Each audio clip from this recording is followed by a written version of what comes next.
really going to be prioritized by any of the teams in the first phase. Heck, we might even, we might even actually see it ignored completely in the draft for game number 2. Joy is a bit of a gimmick hero. That's what I call her, right? Because it's all about just distracting the enemy team. Anyways, though, I do want to talk a little bit about this XP lane or just Blacklist International's draft, because in a lot of their drafts here, we usually see that Fredrin is used as a flex pick. Not for Blacklist, though. Every single time the Fredrin is picked up by Blacklist, well, not every single time, but 90% of the time, it's jungle, right? Yeah. They always want a playmaker on Edward. That's the reason you're still seeing that Lapu ban here, the respect being given out, and also the Claude ban. They want to get rid of a hero that can blink out of the Detonus Welcome, can blink out of the real pure engage from the glue, and even from the poke that's coming in from the far side. But I still like the way that Blacklist are drafting, because we've discussed that the way that they're going to win is through OHEB as well as AdWords. So now that they've seen at least 80% of the draft coming in from Echo, now they should have enough information to really understand what kind of heroes they should get, because if OHEB and Edward loses lane, they're going to lose priority in the jungle or the riverside, and that's really going to impact how Blacklist plays. So this last 2 picks will really impact, because at least now they've seen the Brody. What do you want to use against the Brody? They still need to put Matrix? Yes, but they also still need to put a hero on Agent Zero, and that might be the key. Benedetta's still open here, but it looks like Echo has an answer. Oh, no, there you go. We mentioned the Joy. And they left it open. It's the Franco from Yaoi too. I love it, right? Again, we mentioned about the Joy. More of a distraction than a prio pick, right? Yes. But it is a good pick here. Noticing that Blacklist International, they're going to have that back line really targeted down by Echo. So what the Joy is going to do here is to create space by being that annoying hero in the enemy back line. Thing is, though, Echo waited for this. They knew it was coming, right? It was either they went for a Kufra pick, a Cho pick, or they see the Joy, instantly they go for the Franco, they can lock the Joy down. Yeah, but given that Cho is banned out, Echo had the ball in their court. It was their shot to make. You mentioned the Kufra. Yaoi had a lot of crazy games on the Kufra. Chance to play that, but instead they go for the Franco. A game lost be damned, but we don't care about it going into the Valentina. We don't care if Haji gets it. And looking at it, is it going to the hands of Valentina? Yes, of course, yes, Haji, because again, there's a Fredrin. That's definitely Wise's hero. Yeah, I'm just going to say we're going into game number 2. Blacklist International going up against Echo. And what I wanted to say was that Echo picked up the most banned hero of Blacklist International. They keep banning out this Franco. So now Franco in the hands of Echo. This might be a bad game for Blacklist. Yep, and the reason why is because it breaks the Ubin.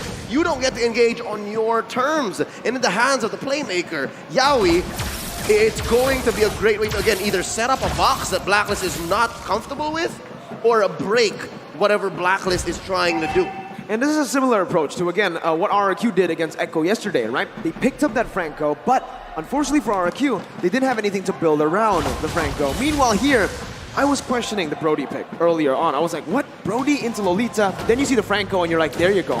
That's what it was for. You hook the opponent away, and what's the Lolita gonna do, right? Sure, she can actually jump in, flicker maybe to get that shielding down, but it's a bit too risky, and if Venus is on the receiving end of the hook, it's gonna be a lot to deal with here. And Venus right now is gonna be caught. Yaoi gonna throw the iron hook. Good dodge by Venus. Yeah, looking at this game, Blacklist International, I would say after the group stages, this Franco is a nightmare for them, because it is the reason why they've lost. So now we got to see their evolved form. Have they been able to find a way to fight against this Franco? Right now, looking at the lanes, not a lot is going on. Wise goes down to fight against Sanford, but I don't think they can secure a kill here.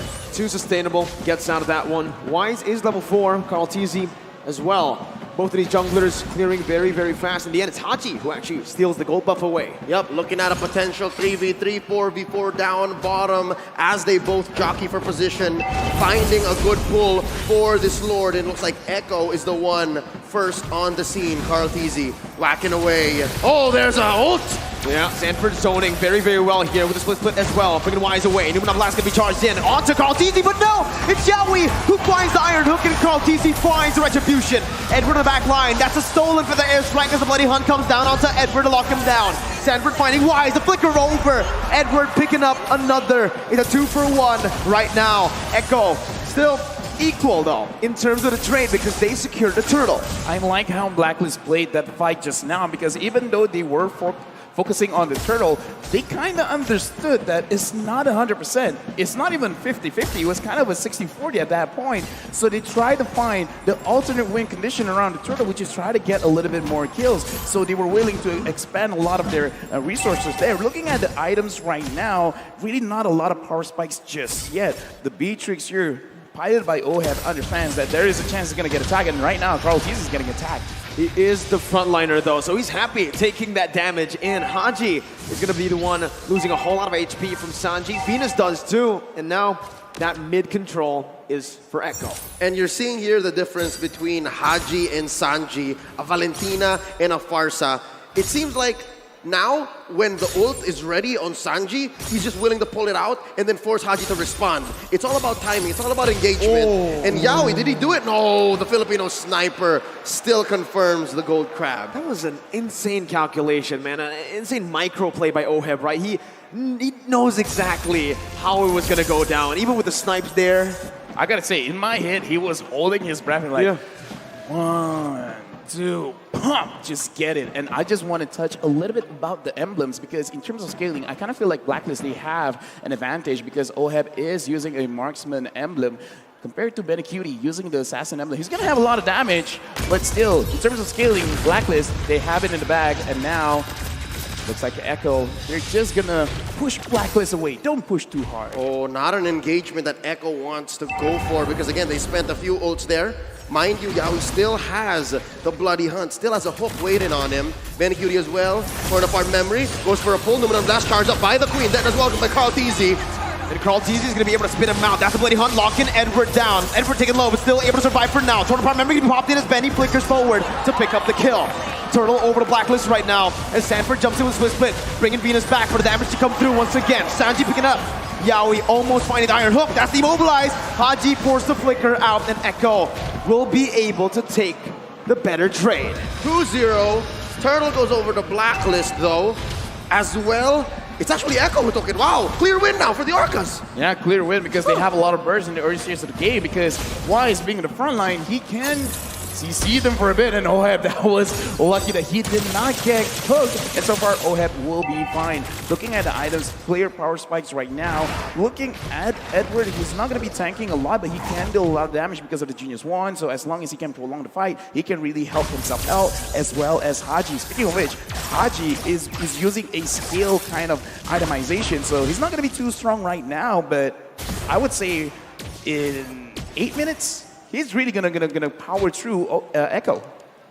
Yeah, and honestly, I do really want to talk about how Blacklist International are negating the bully potential from the Brody, right? Because earlier we saw the lane frozen by Benecutie in that lane. Wise instantly stopped by into the gold lane, even risking his life just to help OHEB clear it out. And this is what's going to get Blacklist to that item power spike for OHEB in the gold lane. The Beatrix has been farming very well, considering that he is in the losing matchup up against that Brody. Yep, and we're just waiting for that to flourish. We're just waiting for that to get the payoff. Bottom lane, though, you see the XP laner just leaving constantly. Very good wave clear from both the Joy and the Blue Owl, the pull on Wise! The Iron Hook, and that's going to be Bloody Hunt. Chain in, but that's just welcome as Edward jumps in with a lot of damage coming down.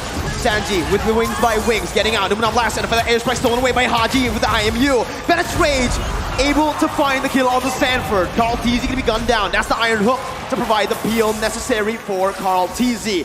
It's a 1-for-1.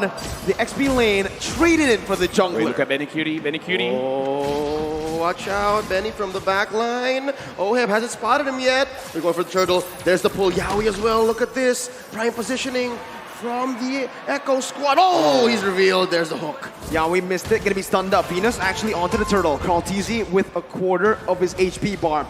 Oh, that's the feather airstrike prematurely popped in. Sanji's gonna be zoned away now, but Benny, again, this is the man that we're gonna be looking at. Wise, gonna be hooked down. That's the moment for Benny to jump in. That's the damage coming through the turnaround memory as well. To take the turtle and to take OHEB. Carl Teasy with a Deathless welcome. not going to be able to find it just yet. Sanford onto Venus, bringing him back. Numenor Blast to be popped in, but he's not going to be able to get charged all the way. Edward, stunned up, suppressed. Bloody Hunt popped in.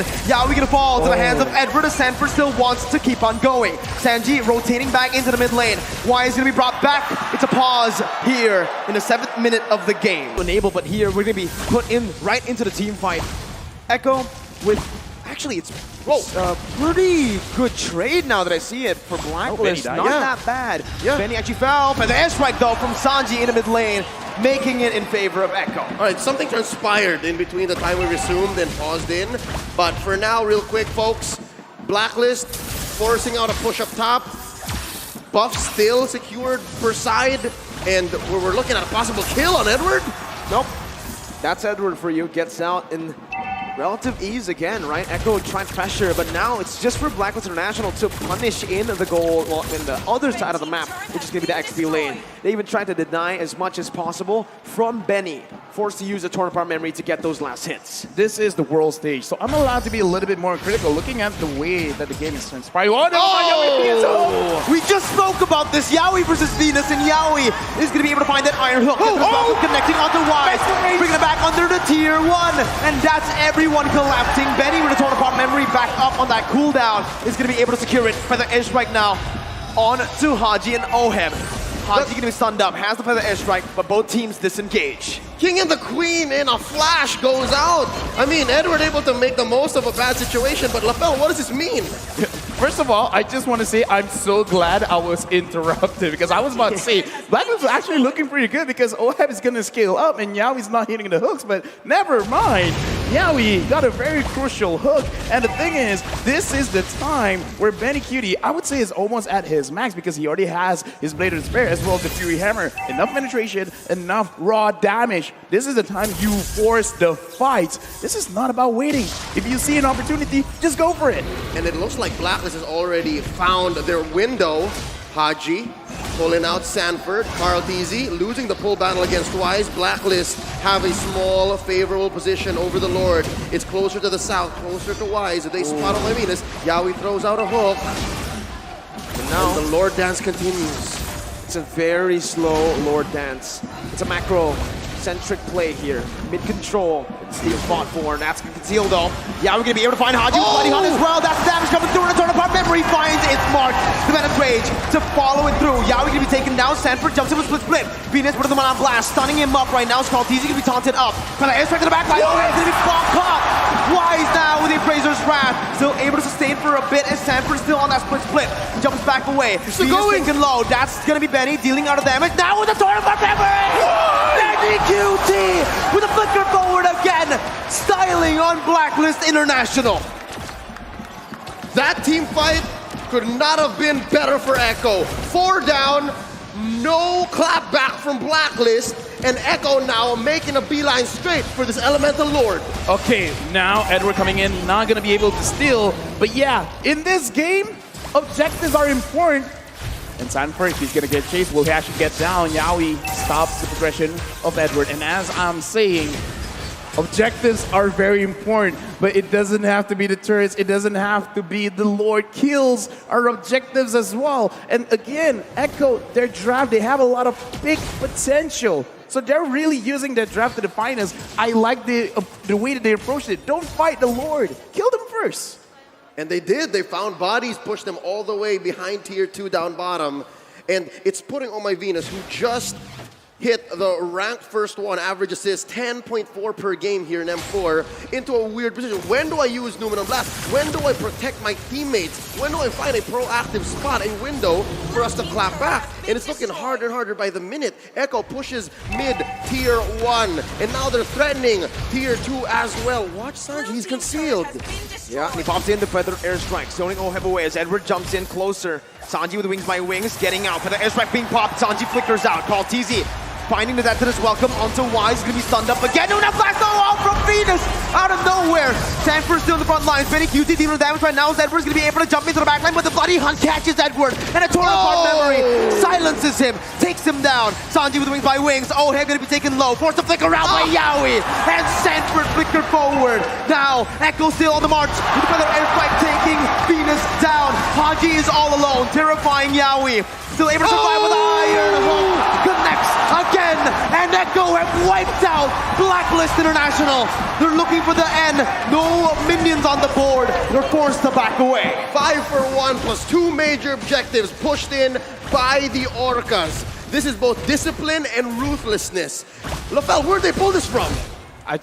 First of all, I gotta say, there's a reason why Franco is the most banned hero for Blacklist International. I kind of feel like going to the next game, it has to be put into contention. Now, Blacklist, how this really happens is because Echo always finds a way to actually dish out damage onto Oheb, because every single fight, look at where Oheb is positioning. It's not that his positioning bad, it's just that he has to constantly run away. He has to run away from Benecutie, he has to run away from Sanji, from Sanford, from Yaoi. There's so many ways he can get caught, and it's so hard to micromanage all of it, especially when Echo, the way that they attack, sometimes Oheb doesn't see it coming. It sounds like Blacklist has been overloaded by Burst and also a good amount of CC. And those two things are lethal against a lineup like Blacklist, against the Ube strat. And they just can't pull it off here as Benecutie forces a push up top. And that's a clean tier 2 tower take, gonna help open up this Luminous Lord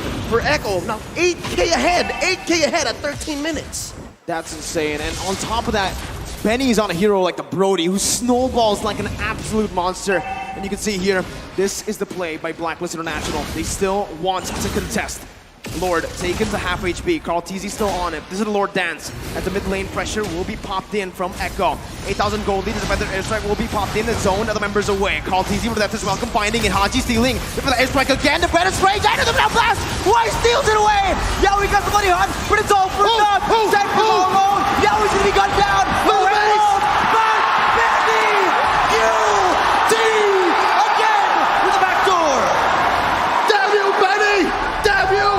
World stage. He takes game 2 away from Blacklist International. I just gotta say, man, the way this set up, the entire map, they're setting up for a checkmate. And then Benecutie is like, I don't care about pawns, I don't even care about queen. I'm going for the king, and that is the crystal there right now. 2-0 Echo over Blacklist International. What is this man made of? Oh my god, how many times has he found this play? The storm, the typhoon, the hurricane, Bagyong Benny, born and bred to split lanes and take games. Wow. The shot calling, though, that was needed to make that play happen. I mean, again, it looks like Echo is not just they understand the draft, they just understand Blacklist in general. You guys want to clump up together, go ahead.